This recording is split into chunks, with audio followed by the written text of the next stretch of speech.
Inside Syria, the number of Al-Qaeda-linked extremists within the opposition ranks is reportedly growing. They're not just fighting government troops, but also their former rebel allies. With the fiercest battles taking place near the Turkish border, civilians are also suffering, with the ancient Christian village of Maaloula just one area to fall into the hands of jihadists. RT's correspondent in Syria, Maria Finoshina, reports. The Syrian village of Maalula is where the Aramaic language, believed to have been spoken by Jesus Christ, was in daily use. But not so much these days.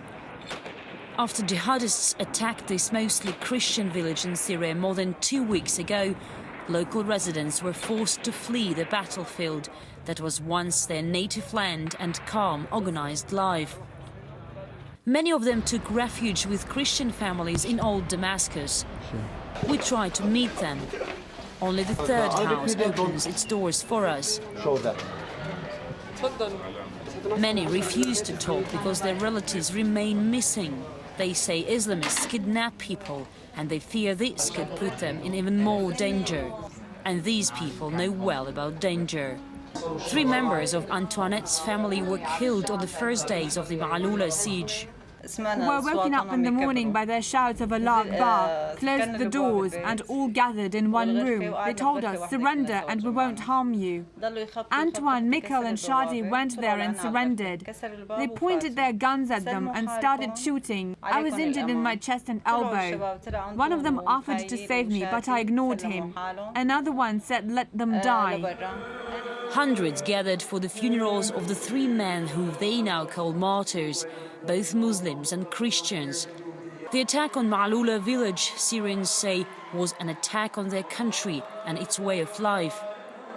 What can be their aim other than to destroy all the Christians? Both Muslims and Christians live in Maaloula, but it's surrounded by 4 or 5 Muslim villages. Maybe they see this as the last obstacle in their path. Antoinette's father-in-law is 88 years old. He says nothing like this has happened in his lifetime. We were living in peace, and now it seems they want to throw all the Christians out of the country. We pray to God that we'll defeat them and kick them out.